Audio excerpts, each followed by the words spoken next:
만약 당신의 모든 비밀이 단 한 사람에게 읽히고 있다면 기분이 어떠실 것 같나요? 전 세계 80억 인구 속에서 그들은 단 1200명뿐입니다.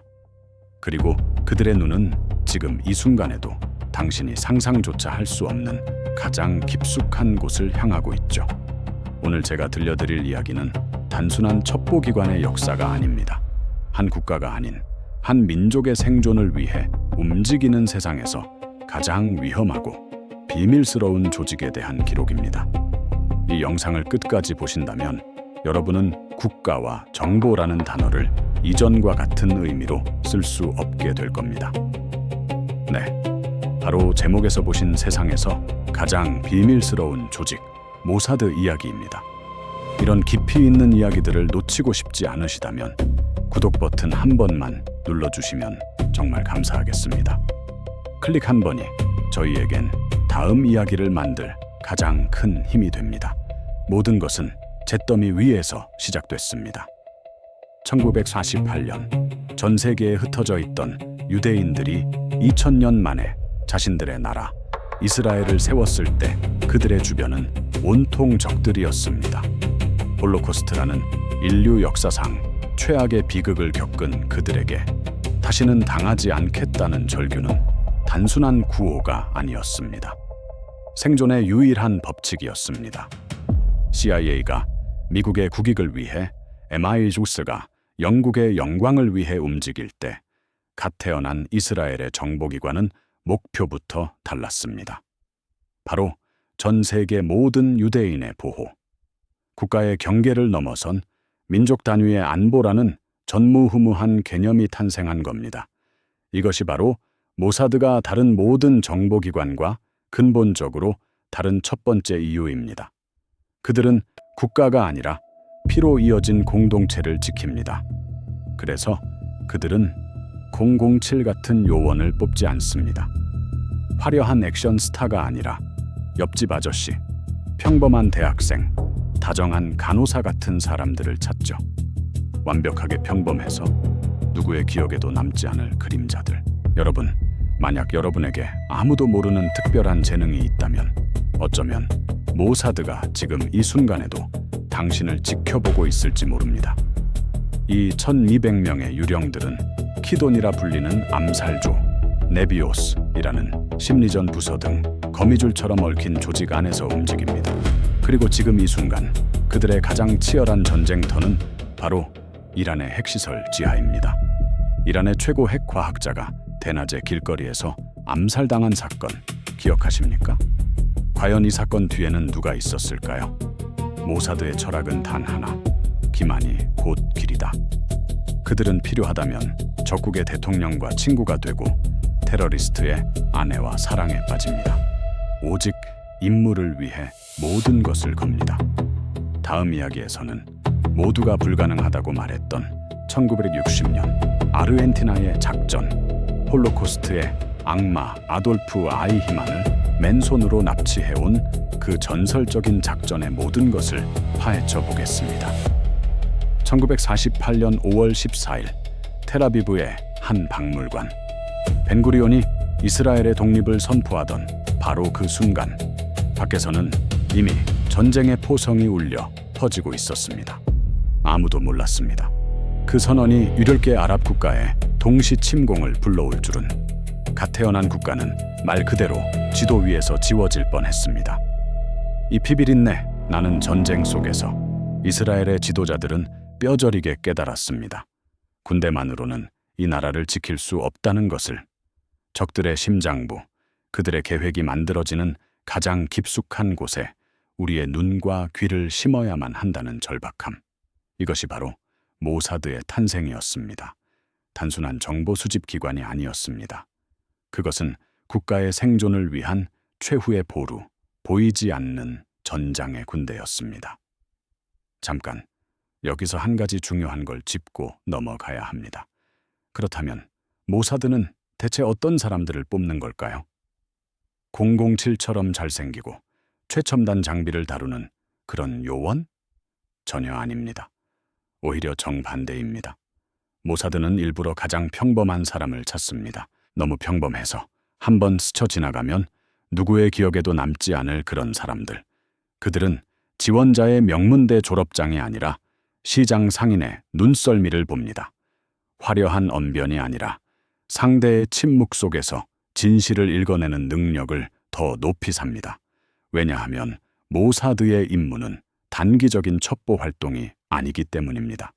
그들은 한 사람의 인생을 통째로 적국에 심습니다. 수십 년 동안 그 나라의 국민으로 살아가며 완벽한 현지인이 되어 가장 깊숙한 곳까지 파고드는 것. 하지만 진짜 문제는 따로 있었습니다. 한 사람의 인생을 통째로 지워버리고 새로운 인생을 부여하는 일. 가족, 친구, 심지어 자신의 이름과 과거까지 모두 버리고 오직 임무만을 위해 사는 삶. 저도 처음 이 사실을 알았을 때 솔직히 믿기지 않았습니다. 이게 과연 인간이 할 수 있는 일일까? 하지만 그들에게 선택지란 없었습니다. 다시는 당하지 않겠다는 그 절규가 그들의 영혼에 문신처럼 새겨져 있었기 때문입니다. 그리고 이 끔찍할 정도의 헌신은 지금 이 순간 이란의 핵시설 지하에서 가장 치열하게 벌어지고 있습니다. 단순히 핵과학자 한 명을 제거하는 것이 목표가 아닙니다. 이란의 핵 개발 의지 그 자체를 내부에서부터 꺾어버리는 것. 보이지 않는 곳에서 상대의 정신을 무너뜨리는 것. 이것이 바로 모사드식 전쟁의 본질입니다. 이렇게 탄생한 유령 조직, 모사드. 그들의 이름이 전 세계에 처음으로 공포와 경이로움으로 각인된 사건이 있었습니다. 전 세계 모든 정보기관의 눈을 속이고 단 한 남자를 납치하기 위해 지구 반대편으로 날아간 그 작전. 그 결과는 아무도 상상하지 못했습니다.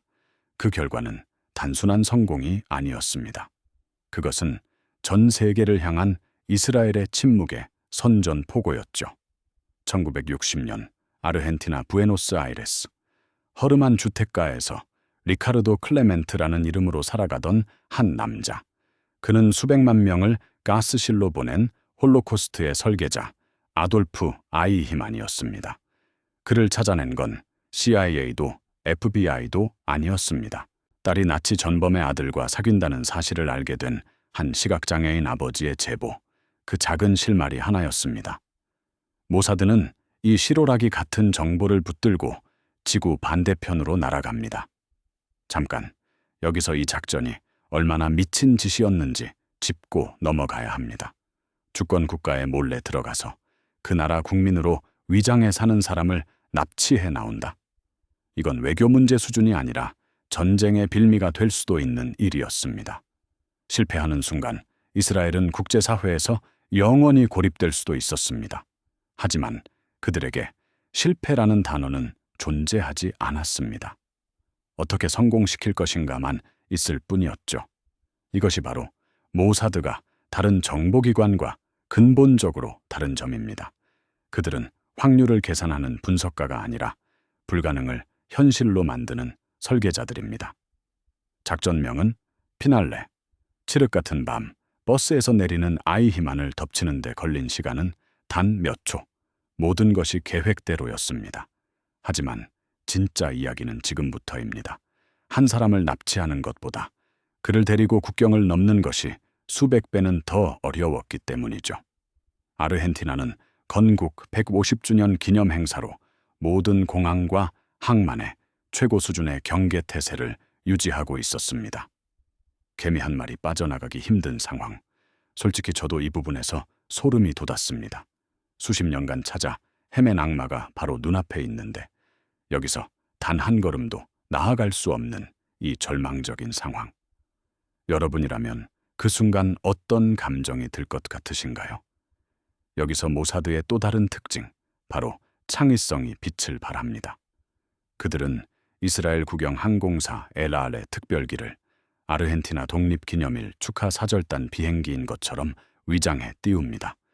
그리고 아이히만에게 의사 처방을 받은 진정제를 투여하고 술에 취해 병이 난 항공사 직원으로 꾸며 비행기에 태우려 하죠.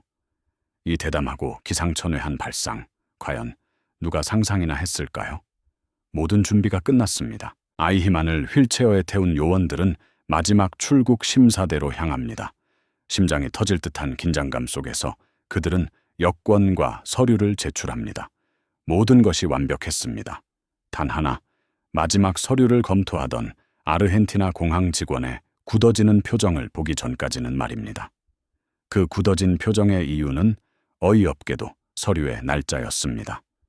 아이히만을 태울 비행기의 출국 허가 날짜가 하루 지나 있었다는 겁니다. 칠흑 같은 어둠 속에서 수십 번을 확인했던 서류. 하지만 가장 긴장한 순간, 인간은 이토록 사소한 실수를 저지릅니다. 단 하루의 오차. 하지만 이곳 적국의 심장부에서 그 하루는 영원과도 같은 시간이었습니다. 작전팀장의 등줄기로 식은땀이 흘렀습니다. 심장이 바닥으로 곤두박질치는 소리가 들리는 듯 했습니다. 여기서 모사드의 진짜 힘, 그들이 왜 다른 정보기관과 근본적으로 다른지가 드러납니다. 작전팀장은 당황하는 대신 아주 온화하고 능숙한 스페인어로 미소를 지었습니다. 아, 정말 예리하시군요. 죄송합니다. 환자 상태가 갑자기 나빠져서 비행 일정을 급히 조정했습니다. 오늘 아침에 변경 신청 서류를 제출했는데 아직 시스템에 반영이 안 됐나 봅니다. 그의 목소리엔 한 치의 떨림도 없었습니다. 잠깐, 여기서 우리는 모사드가 어떤 인간을 뽑는지 짚고 넘어가야 합니다. 그들은 단순히 똑똑하거나 강한 사람을 뽑지 않습니다. 그들은 세상에서 가장 압박감이 심한 무대 위에서 가장 완벽한 연기를 해낼 수 있는 배우를 찾습니다. 상대의 동공, 미세한 표정 변화, 숨소리까지 읽어내며 즉석에서 대본을 쓰는 작가들입니다. 인간 자체가 가장 정교한 무기라는 것, 이것이 모사드의 핵심 철학이죠. 그의 완벽한 연기에 공항 직원은 잠시 망설이는 듯했습니다. 충분히 있을 법한 이야기였으니까요. 마침내 그는 어깨를 으쓱하며 여권에 출국 도장을 쾅 하고 찍어줍니다. 끝났습니다. 이제 비행기에 오르기만 하면 됩니다. 요원들은 안도의 한숨조차 속으로 삼키며 돌아섰습니다. 하지만 진짜 이야기는 지금부터입니다. 그들이 막 몇 걸음 떼었을 때 등 뒤에서 나지막하지만 단호한 목소리가 들려왔습니다. 잠깐, 어깨에 별 계급장을 단 아르헨티나 공항 경비대 고위 장교였습니다. 분위기가 순식간에 얼어붙었습니다. 솔직히 저도 이 부분에서 상상만으로도 숨이 막혔습니다. 모든 게 끝났다고 생각한 바로 그 순간, 최종 보스가 나타난 이 절망적인 기분. 그는 이미 도장이 찍힌 서류에는 눈길조차 주지 않았습니다. 대신 휠체어에 축 늘어진 아이히만에게 천천히 다가왔죠. 그의 눈빛은 날카로운 칼날 같았습니다. 모든 것을 꿰뚫어 보는 듯한 그 눈빛 앞에서 요원들은 무슨 생각을 했을까요? 여기서 모든 것이 끝나는 걸까? 장교는 아이히만의 얼굴 바로 앞까지 다가갔습니다. 술과 약에 취한 연기를 하는 것이 아니라 정말로 약에 취해 늘어져 있는 그를 빤히 들여다봤습니다. 그리고는 작전 팀장을 향해 고개를 돌렸죠. 모두가 숨을 죽였습니다. 신원 조회를 다시 하려는 걸까? 아니면 누군가 밀고라도 한 걸까? 그런데 그가 던진 질문은 서류나 국적에 관한 것이 아니었습니다. 그는 아이히만의 얼굴을 가만히 들여다보더니 의미심장한 미소를 지으며 이렇게 물었습니다. 이 친구, 지난밤에 파티가 아주 거나했나 보군. 이 한마디가 의미하는 것은 무엇이었을까요? 그리고 이 사소해 보이는 농담이 어떻게 이스라엘 전체를 뒤흔들 거대한 나비 효과를 불러일으킬지 아무도 몰랐습니다. 작전팀장은 찰나의 순간 수만 가지 시나리오를 머릿속에 그렸을 겁니다. 여기서 무릎 꿇고 모든 것을 자백할 것인가? 아니면 끝까지 배우가 될 것인가? 이것이 바로 다른 정보기관과 모사드를 가르는 결정적 차이입니다. 그들은 단순한 요원이 아닙니다. 그들은 심리학자이자 즉흥 연기의 대가들이죠. 팀장은 아주 살짝, 거의 보이지 않을 만큼 입꼬리를 올리며 맞받아쳤습니다. 보시다시피 어젯밤은 우리 모두에게 긴 밤이었습니다. 그 순간 장교의 얼굴에 딱딱하던 표정이 무너지며 장난기 가득한 웃음이 터져 나왔습니다. 그는 팀장의 어깨를 툭 치며 지나갔습니다. 몸조심해서 가게, 친구. 절망의 나락에서 한 줄기 빛이 비추는 순간이었습니다. 심장이 다시 뛰기 시작했지만 그 누구도 안도의 한숨을 내쉴 수 없었습니다. 그들은 비행기에 올랐고 마침내 육중한 동체가 땅에서 떠올랐습니다. 창밖으로 부에노스아이레스의 불빛이 개미처럼 작아지는 것을 보며 요원들은 비로소 서로의 얼굴을 마주 봤습니다. 끝났습니다. 정말로 끝이 났습니다. 하지만 진짜 위기는 아직 시작되지도 않았습니다. 잠깐, 여기서 잠시 멈춰야 할 것 같습니다. 왜 이들은 목숨을 걸고 이런 무모한 작전을 벌이는 걸까요? 모사드의 탄생 배경을 이해해야만 이들의 광기를 이해할 수 있습니다. 2차 대전 이후 절대 반복하지 않겠다는 피 맺힌 절규 속에서 태어난 나라 이스라엘. 그들에게 정보기관은 국가를 지키는 방패가 아니라 생존 그 자체였습니다. 그래서 모사드는 다른 기관처럼 본부의 지시를 기다리는 거대한 관료 조직이 아닙니다.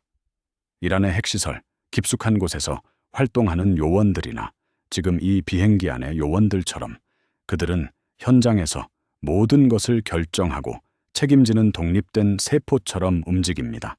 실패는 곧 죽음, 그리고 국가의 위협으로 이어지죠. 다시 아르헨티나 상공의 비행기 안입니다. 모두가 안도감에 젖어 있을 그때 팀장의 눈에 한 요원의 모습이 들어왔습니다. 그는 창밖을 보며 안도하는 게 아니라 식은땀을 비 오듯 흘리며 사시나무 떨듯 떨고 있었습니다. 구출된 아이히만보다도 더 새파랗게 질린 얼굴. 팀장의 가슴이 다시 한번 철렁 내려앉았습니다. 그는 조용히 그 요원에게 다가가 물었습니다. 무슨 일이야? 요원은 떨리는 목소리로 거의 울먹이며 고백했습니다. 작전 성공에 너무 흥분한 나머지 자신들이 머물렀던 아지트에 결정적인 증거물을 남기고 왔다는 겁니다.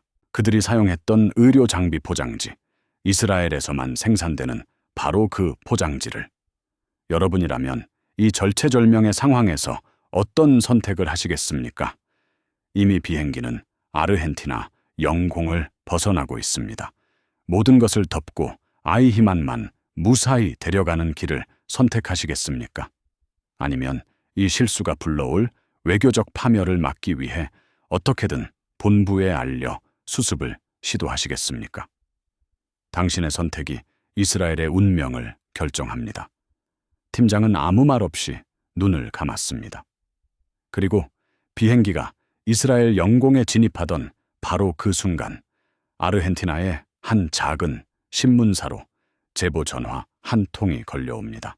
모두가 안도감에 젖어 있을 그때 팀장의 눈에 한 요원의 모습이 들어왔습니다. 그는 창밖을 보며 안도하는 게 아니라 식은땀을 비 오듯 흘리며 사시나무 떨듯 떨고 있었습니다. 구출된 아이히만보다도 더 새파랗게 질린 얼굴.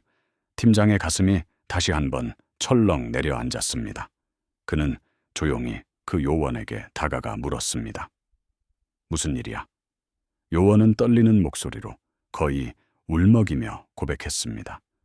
작전 성공에 너무 흥분한 나머지 자신들이 머물렀던 아지트에 결정적인 증거물을 남기고 왔다는 겁니다. 그들이 사용했던 의료 장비 포장지, 이스라엘에서만 생산되는 바로 그 포장지를. 비행기 안의 공기가 순간 얼어붙었습니다. 방금 전까지 축제 같았던 분위기는 온데간데 없고 숨 막히는 정적만이 감돌았죠. 절망이었습니다. 수년간의 준비, 목숨을 건 잠입, 그 모든 것이 한순간에 물거품이 될 위기. 아르헨티나가 이 사실을 알게 되면 그 즉시 국제사회에 이스라엘을 주권 침해, 테러 국가로 규정할 겁니다. 아이히만은 다시 풀려날 것이고 이스라엘은 외교적으로 완전히 고립되겠죠. 최악의 시나리오였습니다. 잠깐 여기서 잠시 멈춰야 할 것 같습니다. 왜 이들은 이토록 극단적인 상황에 스스로를 몰아넣는 걸까요?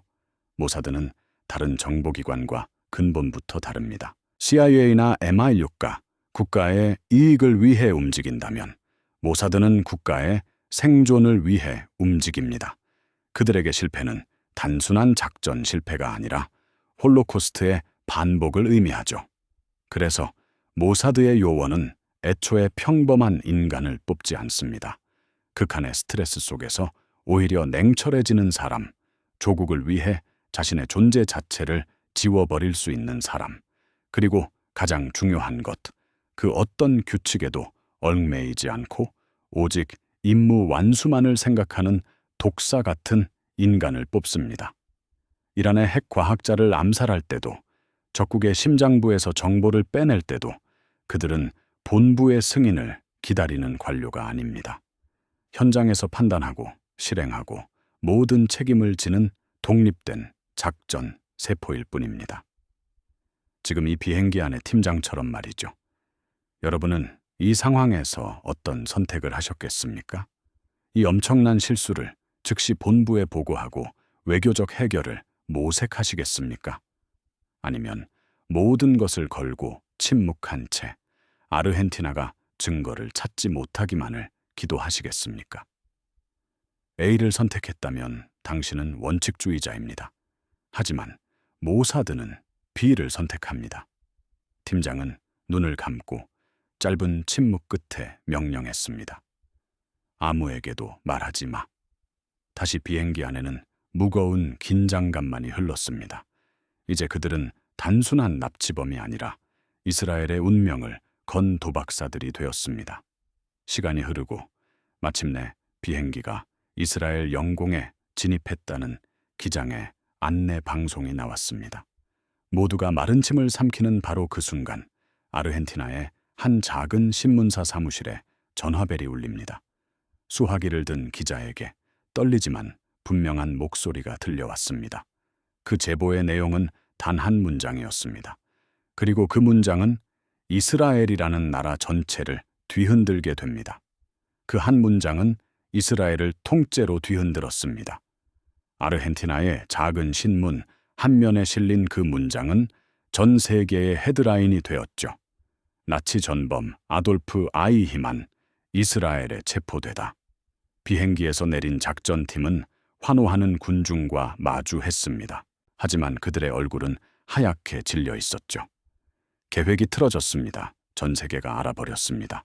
그들은 직감했습니다. 올 것이 왔구나. 안경. 그 안경 때문이야.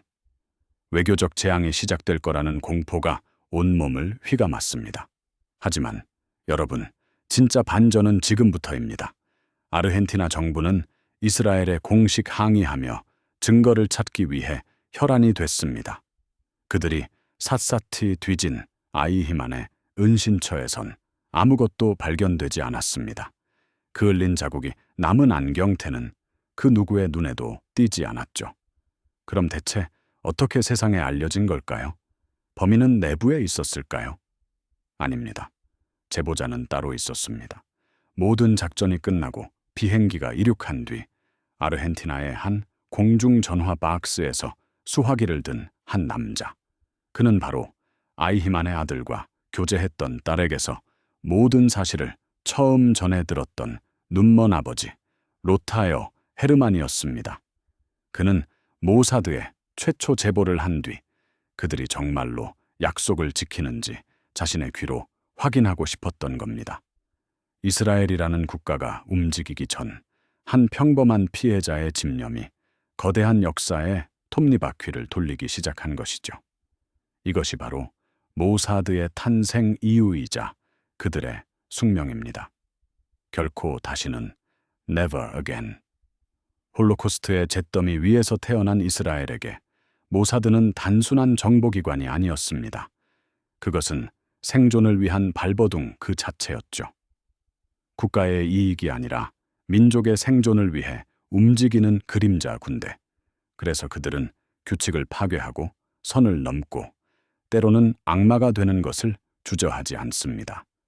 아이히만의 재판은 전 세계에 생중계되었고 그는 1992년 교수형에 처해집니다. 한 개인의 복수가 아니라 인류의 이름으로 단죄된 것이죠. 그리고 그 독사의 눈은 지금 21세기에도 여전히 번뜩이고 있습니다. 이란의 핵시설 깊숙한 곳에서, 시리아의 무기개발연구소에서, 모사드는 지금 이 순간에도 보이지 않는 전쟁을 치르고 있습니다. 그들의 방식은 여전히 똑같습니다. 목표를 위해서라면 세상 모든 규칙을 무시한다. 정의를 위한 불법, 생존을 위한 암살. 여러분은 이 그림자의 칼날을 어떻게 생각하십니까? 오늘 이야기에서 가장 소름 돋았던 모사드의 대목은 어디였나요? 댓글로 여러분의 생각을 들려주세요. 두고두고 다시 보고 싶은 분들은 저장 버튼을, 이 진실을 꼭 알아야 할 사람에겐 공유를 부탁드립니다. 하지만 모사드의 이야기는 여기서 끝나지 않습니다. 지금 이 순간에도 이란의 심장부에서 벌어지고 있는 보이지 않는 전쟁. 다음 영상에서는 바로 그 현재 진행형의 작전들을 파헤쳐 봅니다. 전체 알림 설정을 해두시면 모사드의 가장 최신 이야기를 놓치지 않으실 겁니다. 오늘 이 묵직한 이야기가 여러분의 마음에 작은 파동이라도 일으켰기를 바랍니다. 저는 이렇게 잊혀서는 안 될, 그러나 누구도 쉽게 꺼내지 않는 이야기들을 계속해서 세상에 꺼내놓고 싶습니다. 여러분의 구독과 좋아요는 그 여정에서 가장 강력한 무기가 되어줍니다. 다음 이야기로 다시 찾아뵙겠습니다. 감사합니다.